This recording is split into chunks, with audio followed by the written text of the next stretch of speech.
Last week we pointed out that in some matters the modern concepts of anthropology come into conflict with metaphysical teachings covering approximately the same area of human thought and interest.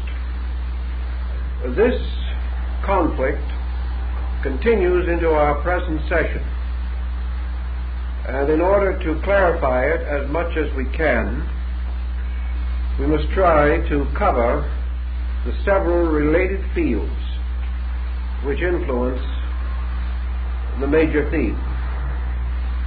Today, anthropology stands in a kind of middle distance between two other forms of learning. On one side is ethnology, which is more or less ethnic biology. It has to do with the exact problems of man's biological ascent in nature and culminates in the rise of social conditions. On the opposite side of anthropology is psychology, which is concerned profoundly with many of the elements which are now regarded as peculiarly the property of the anthropological group.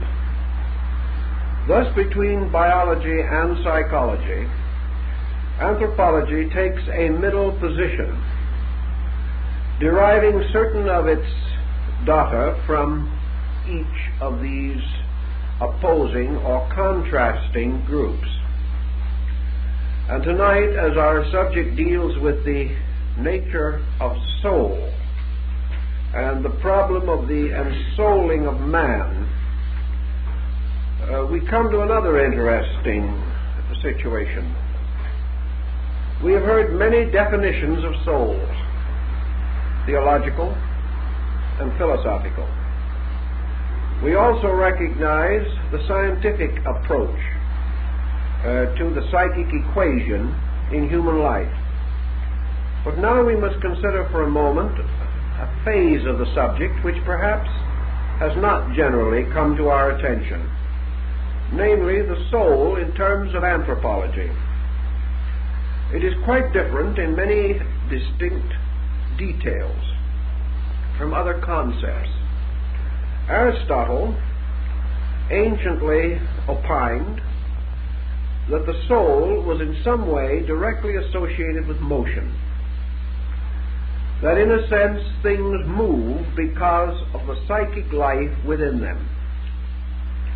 Now, this motion principle, however, Aristotle refined in many ways, but at the same time, although he distinguished various types of motion, he still held to the conviction that it is the soul that moves things, and that this motion is of itself of two kinds: movement in terms of body and movement which is not in terms of body.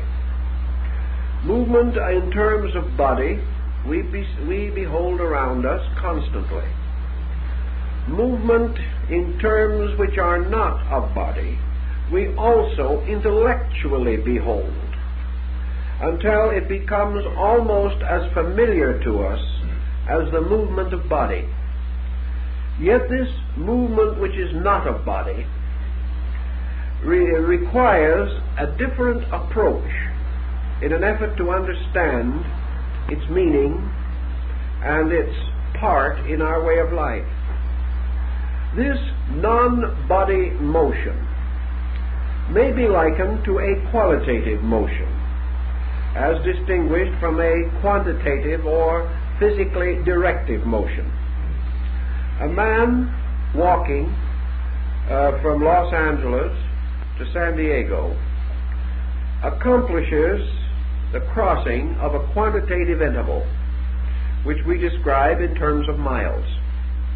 He does this by means of a motion arising within himself, by which he is able to take this long and tiresome walk. Another man moving from the state of ignorance to the state of knowledge also crosses an interval perhaps more difficult to cross than the miles between Los Angeles and San Diego. Yet by the methods used to measure the travel of the walking man, we are unable to approach or conceive the interval crossed by the thinking man. Thus we have a motion which does not move things visibly or physically, but does make possible the bridging of intervals and distances of a qualitative nature. Thus we must have a quantitative and a qualitative motion. In ancient times, qualitative motion was perhaps more interesting to man than it is today. Seeking to understand the movement of the psyche in himself, the movement of his own soul life, man began to identify motion of the soul with anthropological or cultural motion. Thus, in one definition, anthropology is the science of the cultural motion in man, or the soul motion in man. It does not deal primarily with clinical problems. It deals with the grand motion of culture. If a man writes a book, and I read one not long ago, and he was a learned man, and he wrote a book entitled The Soul of Greece. Now this book had absolutely nothing to do with religion, metaphysics, or psychology as we commonly think of these terms. It had to do essentially with anthropological motion. In searching for the soul of Greece, this particular author gave us an outline of its philosophies, its religions, its arts, its sciences, its beliefs and opinions on a variety of subjects. And though he covered the fields of religion and philosophy, he did not do this as a metaphysician or as a mystic. He merely recognized religion and philosophy as aspects of culture, as the results or part of the results arising from the ascending human contact with the refinements of mature living, the association of the person and the group with an overall psychic conviction, pattern, or way. The anthropological aspect of this, then, tells us that cultures are not usually totally indigenous. Culture represents a stream moving anthropologically through humanity, or moving humanity along a road or path. All culture groups derive certain knowledge or conviction from preceding groups and bestow a certain fruitfulness upon all succeeding groups. Thus, culture may rest for a time with a people, but culture moves from nation to nation, from race to race, from generation to generation, enriched in its motion by the contributions of countless peoples, many of whom no longer exist as independent cultural groups. This motion, then, of a cultural stream through time, a stream invisible as far as our physical senses are concerned, but constantly impelling to the performance of actions which are visible, or consequences which can be seen. This motion is the anthropological psyche. It is the movement of man's attainment. It is the continual enrichment of this movement. It is the eternal and endless progression of things in terms of the unfolding of their attributes and the enrichment of the institutions which they create as they move down through history. The soul, then, to these peoples, to this anthropological group, is the consummation or the summary of culture at any given time and under any given group of circumstances. It can be examined historically. It can be contemplated philosophically. It can be approached religiously. But these represent interpretations of something which has a nature in itself. This thing that has a nature in itself, an accumulating, unfolding, growing entity of its own, is the cultural soul of man. Thinking in these terms and upon this foundation, then, we come upon immediately certain other factors which have to be taken into consideration. We can either follow the materialistic point of view, merely that culture is therefore the continuous heaping up or aggregation of common attainment, that each generation, through its own natural experience with phenomena, enriches the total cultural life of the world, and that the outstanding individual who attains in any particular, so that he leaves an impress upon his time or upon his people or upon future ages, becomes a powerful cultural unit. And up to the present time, a small group of perhaps 15 or 20,000 persons recorded out of the total body of history represent the spearhead of man's cultural progress. Culture is therefore not only vested in the accumulation of total groups, it is led or moved dynamically by individuals who respond in an exaggerated or larger way to the reactions which to the ordinary person are met with less intensity or less directive. If in this thinking we come to a point of deviation between anthropology and metaphysics, perhaps this division again is not as real as at first appears.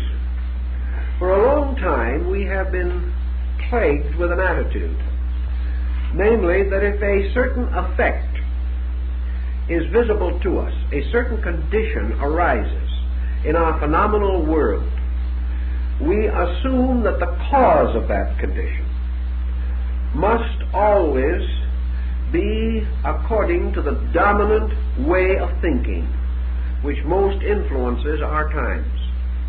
It does not occur to us that comparatively similar effects can arise from widely different causes.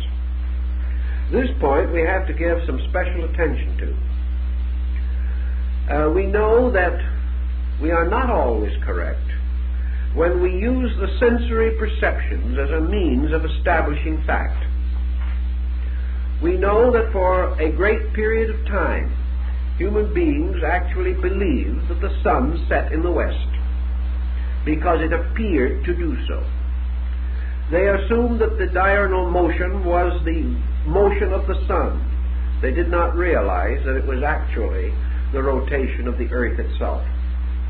Thus explanations were built which satisfied things which men could see, but these explanations were not true. It follows by this that an explanation which is plausible and even probable and may be strongly supported and sustained by physical evidence may at the same time not be true. From this we must proceed then to the fact that we observe culture. We know that man is moving. We know that he is unfolding an individual and collective psychic entity. We are not, however, at this time in a good position to analyze the actual cause of this cultural motion. We are not sure that it is merely the result of constant impact of external stimuli, nor are we sure that the possibility of culture is sustained by hereditary descent or by certain fortunate biological factors in the life of an individual or a collective group. Thus, the physical circumstances upon which both psychology and anthropology function may exist with explanations other than those now broadly and generally accepted. We have reason to understand this, perhaps, merely by a program of research into past thought. And we will find in so doing that persons of admirable abilities and extraordinary intellect came to conclusions long ago which we no longer accept as valid. We have advanced others, but there is no reason to doubt that in time to come, others following us will find still more adequate explanations, which may or may not sustain those that we now regard as sufficient. Therefore, in the study of our psychic problem, we have no absolute certainty that the human soul is identical with culture. We have no actual certainty that the human soul is identical with mind. We find such identities convenient. They seem to answer questions not easily answered without such concepts. But every concept, though it may increase the reasonableness of our conclusions, every concept fails in some particular. We have never yet developed a concept which is totally and completely sufficient. Today, perhaps our concepts include more than was once known. But on the other hand, to strengthen and develop our concepts, we have been forced to reject a great deal of evidence that was once held to be valid. In order to make our own way of life scientifically acceptable, for example, we have had to deny almost categorically the miraculous, the mystical, and numerous occasions and instances strongly sustained by history and not easily assailable. We have had to ignore them and deny them simply because they will not fit into our prevailing attitudes. So every time we have a new attitude, we gain something and we lose something. And in the course of time, the trend in modern thinking has been for man to gain greater objectivity, but to lose more and more of his subjectivity. To lose in the progress of growth a great many concepts and ideas which were essentially beautiful, noble, and calculated to improve him culturally. Thus, in our way of life today, we have advanced certain specializations, but most persons of thoughtful mind will agree that our cultural situation is not secure, that we have sacrificed too much of the nobility of man in the quest of exactitudes. And in the sacrificing of this nobility, we have weakened man as a being. And we have thrown culture into opposition with science, advancing science at the expense of culture, advancing certain phases of ourselves at the cost of the total self. It is quite possible, therefore, that the anthropological soul, the cultural soul of man, is itself sustainable as a concept, but not as a total one, that it is an aspect of something greater than itself. And it is also quite probable that nearly every concept that we have is dependent upon concepts which we do not have, and that for a total and sufficient way of life, we must have more knowledge of causes than we presently possess, and must therefore be able to generate larger concepts, more holistic, more total than those which we have and know today. If, in the study of the descent of man, we want to pause for a moment then and bring up to date that which was the ancient and previous thinking of man, in order that we may view this thinking in terms of our present situation. And we will begin a little bit with the philosophical background of the doctrine or idea which is now embodied in anthropology. Ancient man, rationalizing, contemplating upon the mystery of himself and of the world in which he found himself, early came to the conclusion that all outward things are moved by inward forces. Also that all inferior bodies in nature are moved by superior forces, or by powers greater than themselves. We have this in the Socratic and Platonic concepts of motion, where we have orders of things, the unmoved, the self-moving, and the moved. We know that some things are moved. We know that the breaking up of a winter in the north brings down great masses of ice and carries with the flooding torrents, trees, and even houses, great rocks and boulders. We know, therefore, that while these things do not move of themselves, they are moved.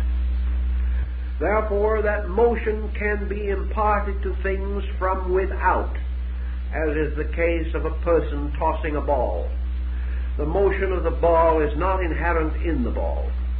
It is inherent in the person tossing the ball. On the other hand, there are things in which motion is inherent, things which are of themselves self-moving. And of those things which are self-moving, the world of the animal kingdom around us, including ourselves, may be regarded as the outstanding example.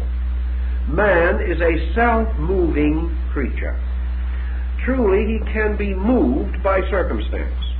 He can be physically moved by conditions around him. He may ride on a train, which carries him not by his own motion, but by a mechanical motion. But he may also be moved to action of his own, and mostly to decision, to attitude. And the motion of the individual from within himself, philosophically speaking, is the source of culture. It is the motion of the person, a movement from within, imparted to other things. Therefore, culture is not the painting, but the power to paint. It is not the building, but the power to build. All things in themselves which are physically achieved by culture bear witness to it, but they are not culture. They are monuments to culture. But culture itself is a living motion in man, present because man is self-moving, that he is capable of both quantitative and qualitative motion within his own nature.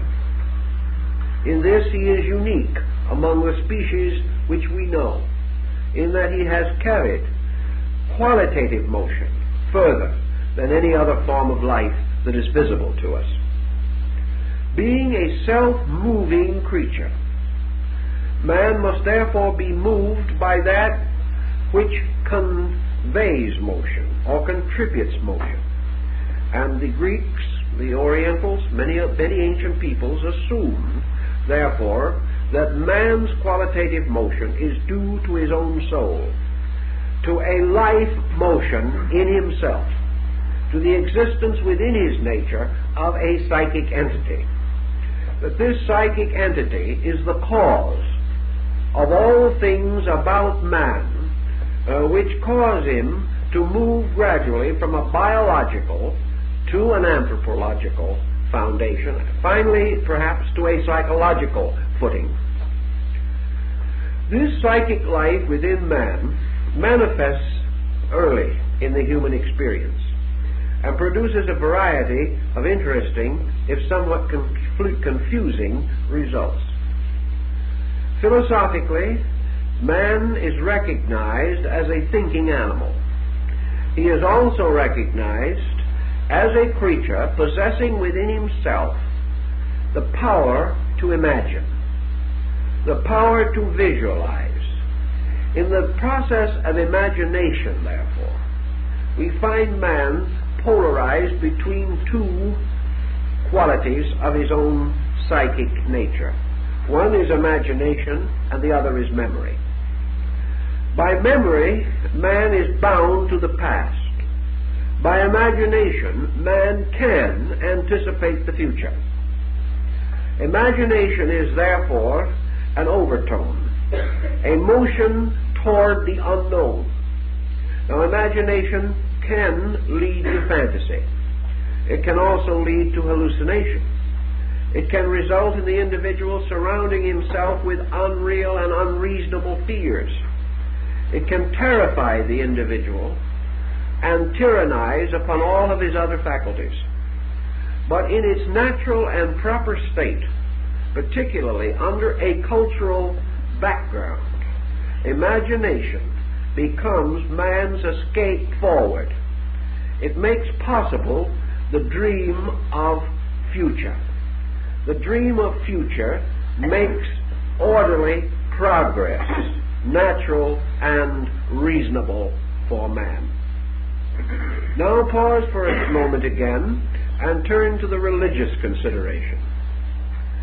As we go back anthropologically into the history of man, we perceive that the religious equation arises very early in his human experience. One of the earliest observations of man has had to do with the difference between that which could be explained and that which could not be explained.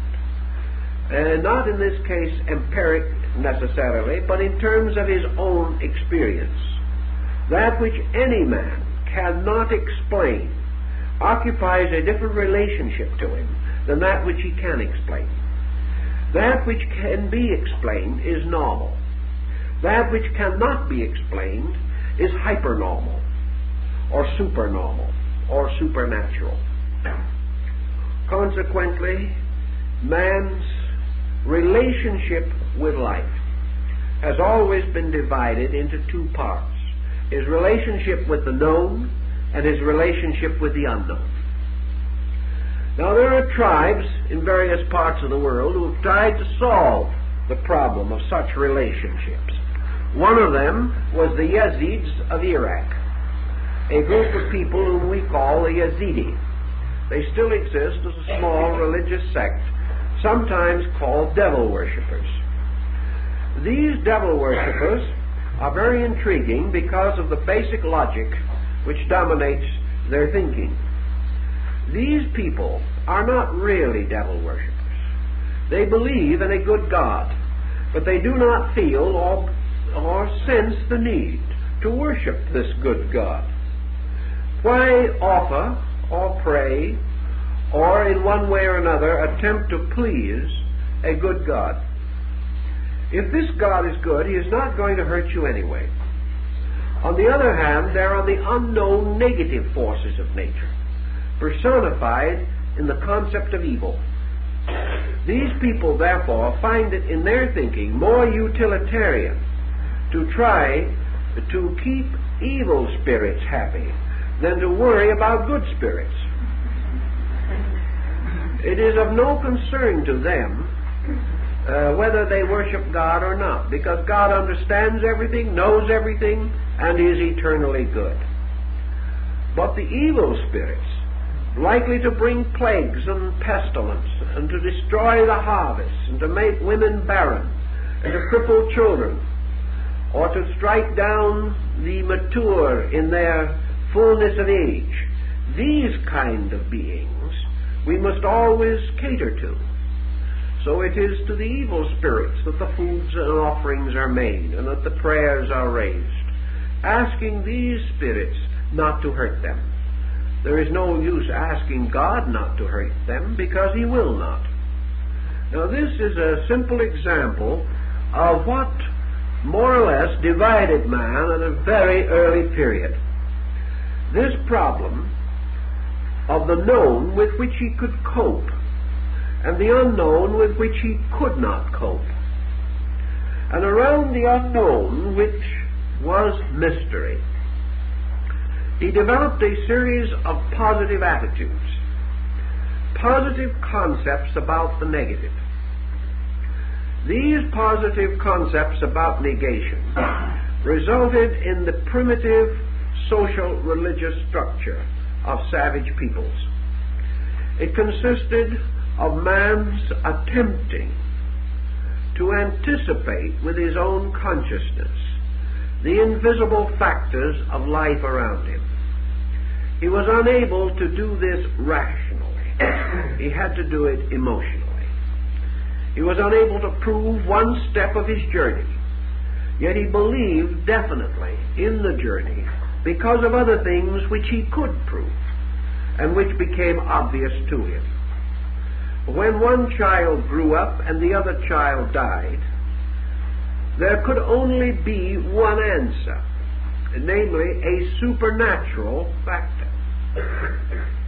As far as he could tell, there was no natural solution. Therefore, he began to think in terms of the evil eye, of witchcraft, and of innumerable machinations by means of which the life of the child could be destroyed by sorcery or something of that nature.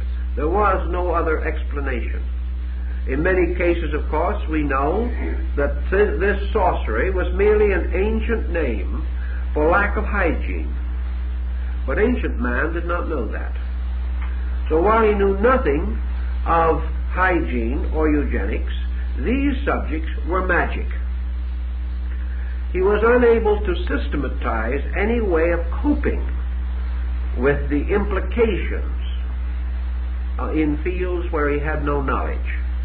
Therefore, he created an elaborate network of intangibles by means of which he satisfied to a measure his own concepts.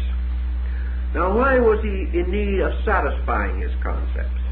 Because, as anthropology points out, from the beginning man had certain cultural instincts.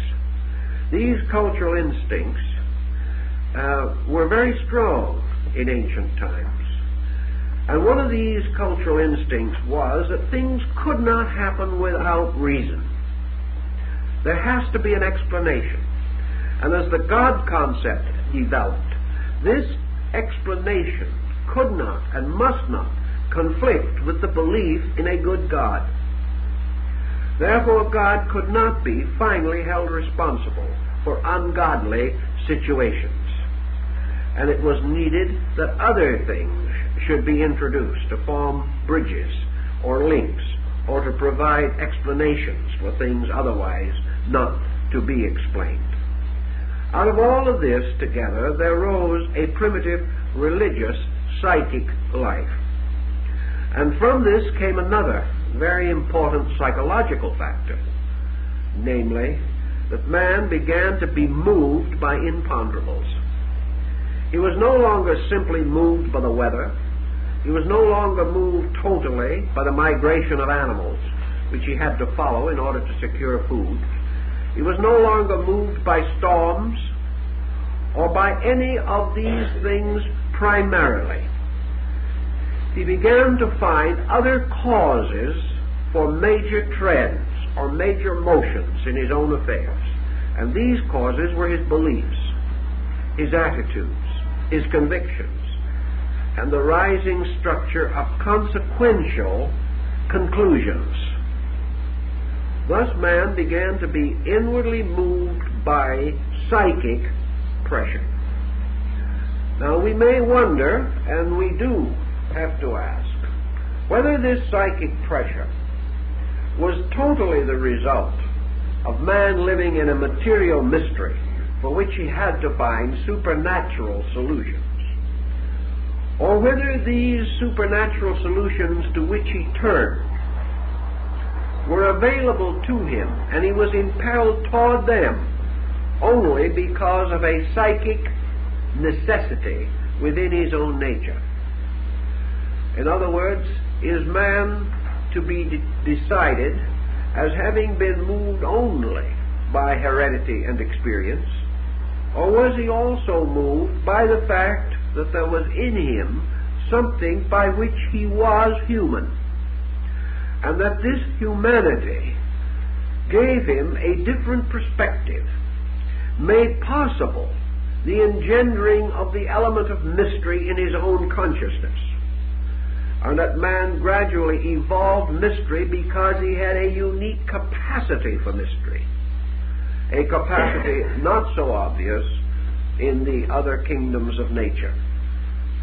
Your religionist will assume that this was true, and that at a certain time in the remote development of man, something was contributed to him by which he was unique, and that this uniqueness rested in his humanity, for it is in his humanity alone that he is unique.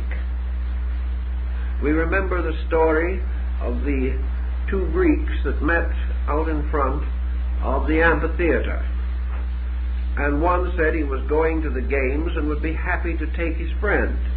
His friend, who was a philosopher of parts, declined. And the man who was going to the games said, "You are missing a wonderful opportunity. For this afternoon you will see men that can run faster than deers. You will see athletes who are stronger than bears. You will see swimmers that can swim better than fish." The philosopher nodded, "Yes, that's all probably true, but I'm not interested. But I will go with you when you can show to me a man not who excels other animals, but who thinks, acts, feels, lives like a god, like his own uniqueness, not deriving his superiority from excelling in animal propensities, but by the excellence of his own humanity." This thought would also correspond with one strong opinion on the problem of man's soul nature. Anthropologists, ethnologists, zoologists, and many other branches of scientific thinkers have a number of little problems that they are not too able to explain. The animal kingdom, for example, is not merely one kingdom. Certainly, we can divide it without destroying the overtone of the collective animal type. But we know that there is some reason why a deer is not a dog. There is also a reason why a cat will always be a cat, and that this creature will have certain qualities and attributes which cannot be reconciled with or made similar to the attributes of a squirrel. Thus there are differences which cannot be totally explained by environment, differences which seem to indicate that within the animal structure itself there are differentiations, that these differentiations will emerge and will reveal infinite specialization. Nature supporting this, in many instances, does not permit, in its natural procedure, the interbreeding of unrelated types. And usually where such interbreeding may accidentally occur, the progeny is sterile. Nature does not wish these types to be at least immediately reconciled. We must then come to the conclusion that there are differences in the archetypes or basic patterns of specialized forms of life. That these differences, while they exist markedly in animals, are not due to the psychological pressures which might cause differences in human beings. They are not due to religion, philosophy, and other cultural environments. They are due to something innate in the creature itself. These differences can be understood, but they cannot be totally overcome. Man differs from the other members of the animal kingdom in one other particular, namely that whereas these other animals are divided into groups or into types or kinds, man very largely is an individual species in himself. Each human being is different in many respects from other human beings. He does not have the general instincts which mark a species or type of animals. If we have seen a cow, studied a cow, analyzed a cow, and perhaps psychoanalyzed that cow as far as we can, we have then a fair concept of cow. And we may meet 10,000 cows without any marked variation. But you can never analyze any human being so adequately that you know how any other human being thinks. You have a much greater individualization here, so that the human being becomes a distinct order of life in himself. Truly, this distinction develops gradually. Yet, as our anthropologist knows, you can go to a small island somewhere in what we might term an underprivileged area, and we will find 20 tribes on that island in comparatively close proximity to each other. And as far as we can discover, they have lived together there for an indefinite period of time, perhaps 1,000 years, perhaps 2,000 years, perhaps for an unknown period of time. Yet that little group of tribes that little group has never become one entity. 15 tribes, maybe with not more than 500 members in each tribe and not more than 10 miles apart. 15 tribes, 15 languages. Perhaps in root similar, but not actually able to understand each other. 15 religions. Entirely different groups of attitudes. There are cases where in a group like that, one group will be cannibal, but not the others. There is another type of situation that is also noticeable there. One group may be agricultural, and another will still depend upon fishing and hunting for survival. One of these little groups may have created a comparatively well-organized cultural government. The next group, 20 miles away, is in anarchy and always has been. Out in the hinterland, where you come upon these things, you can become continuously aware that neither proximity nor similarity of environment will result in identity in human type. There can only be one answer, that the division is deeper. The anthropologists insist that cultural division is enough. This is doubtful, and a number of progressive thinkers in the field are beginning to recognize that we've got to go deeper. In going deeper, therefore, we are searching now, anthropologically speaking, for the psychological factors in differentiation. And they are certainly present, and we cannot ignore them. Now, if we go into our mystical religions, to our so-called esoteric systems, only a term which should not be considered so frightening as many so-called educated people have come to believe, for it simply means, in this sense, beliefs or traditions that have long been held either in secret or have become so broadly neglected that they have continued only in the custodianship of a few persons. Many so-called esoteric ideas were once common knowledge, even as many of our modern ideas were once esoteric. We cannot fail to observe that that motion goes both ways. Among the peoples of ancient times, who anthropologically are important to us, because we observe in them primary pressures, and the student of primitive psychology is deeply concerned with these elements also. In these primitive peoples, we have, from the beginning, the strong concept that man is primarily a psychic entity. That man differs from other known creatures because he is ensouled. Because a living, thinking, feeling being is in the core and central part of his own nature.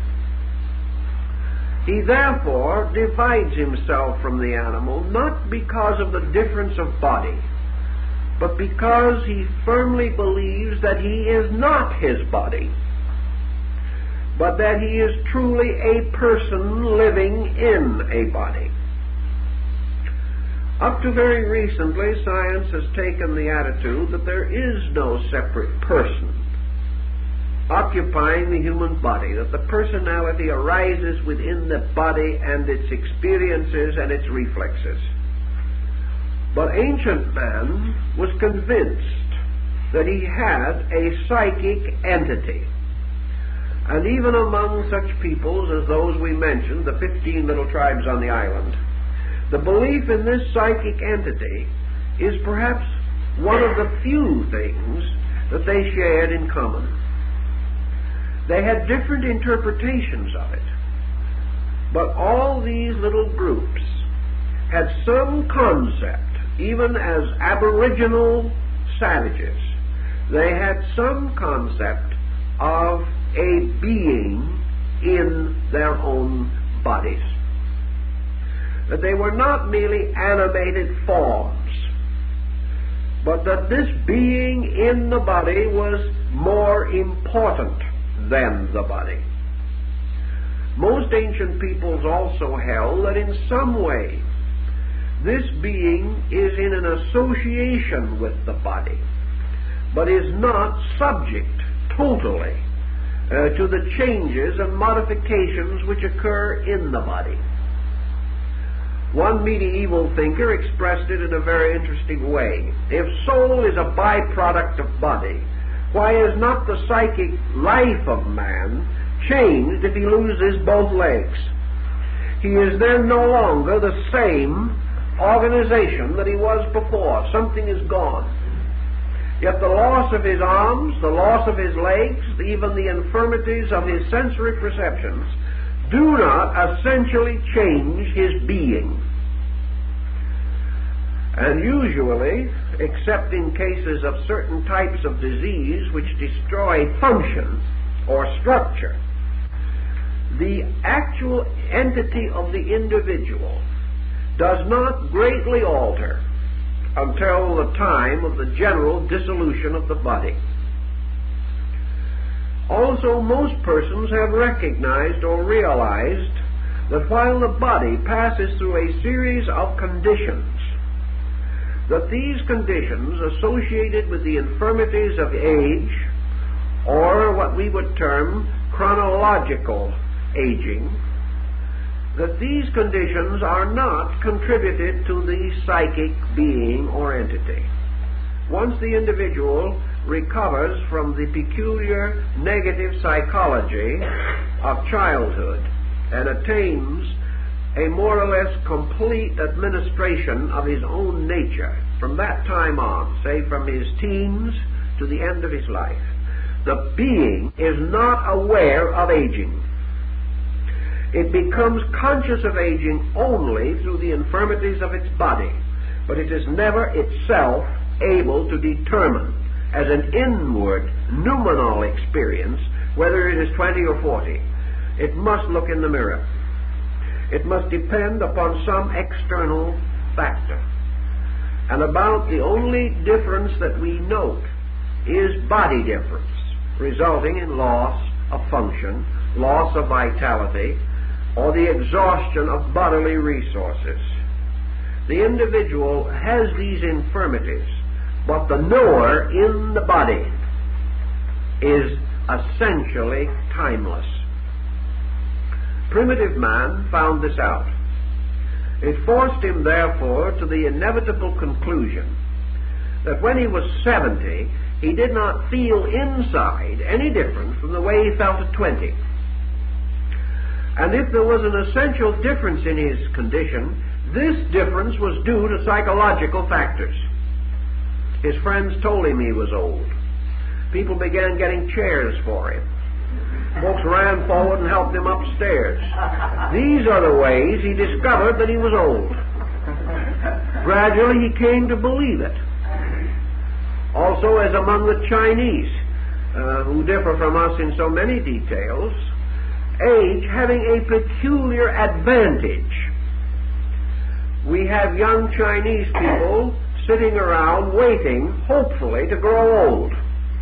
They want to grow old, because until they get to be 60 or 70, they are not really leaders in their way of life. China used to, and probably to some measure still does, reward years with the benefits that we reserve for youth. That is influence, power, security, happiness, opportunity of all kinds.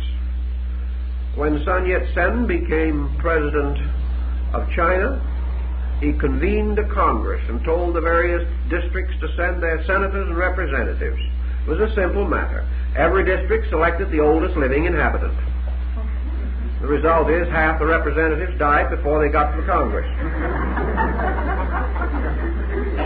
But it was the way things were done.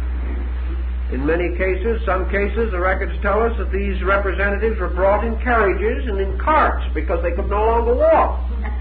But they were the leaders. They were the great people. So a difference in psychology arises here. The primitive man, from the beginning, sensed that there was a difference between his being and his body. From this came his inevitable conclusion that his relationship with the body was impermanent, was transitory. Another factor psychologically considered that came in here at an early date was that no human being, then or now, can experience the extinction of himself. No human being can actually experience the existence or state of not being. We may know that 100 years ago he wasn't here, but he cannot experience anything about his own state of not being here. He may affirm that 100 years from now, most certainly he will not be here, but he cannot imagine the state of not being here. He can write his will, he can make all arrangements for his family and relatives, and he can be perfectly factual about the transition that is inevitable, but he cannot experience it. Therefore, no living person has ever experienced death. And no living person has ever experienced a state of non-existence. Primitive man, forthright in these matters, being absolutely unable to experience the non-existence of himself, although he watched his friends come and go, and even today in civilization as we know it, we are not so much wiser, because some of the most brilliant attorneys in the world die without making a will. nobody expects or provides, except perhaps through cautiousness and responsibility, but never through the sense of the fact that he is going to cease to exist, because he cannot experience it. He can only rationalize it. It's a very different thing. So ancient man came to the conclusion that he was not only alive, but that he was life. That he existed because he participated in something that had an eternal existence. That life was eternal, that body appeared and disappeared. He saw it happening in a sort of offhand way as he watched the annual death of trees and plants until they seemed to die, and then in the spring of the next year they would come back to life again.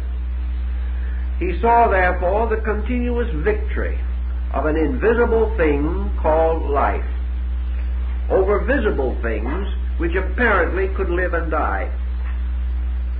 Out of this realization, man came to the conclusion that life was superior to the body that it inhabited. This was logical, reasonable. Philosophy sustained it on through time, even till now. Inasmuch as that which moves other things must be superior to that which it moves. Superior in the sense that it possesses greater life. Thus, as man, through living, proves that he is a servant of this invisible thing within himself, and gradually his body becomes merely the instrument of his purpose, which is not his body. He resolves that his purpose is greater than his body, that his purpose is more real than his body, that it is more alive. And because his purpose can move his body, causing him to select a variety of activities, often even detrimental to the body, or that in heroism or in martyrdom he may voluntarily sacrifice his body for something he cannot see, and that is a principle or a conviction within his own nature. From this and countless other evidences which he came to understand, man concluded that this thing in him, this being, was the better part of himself,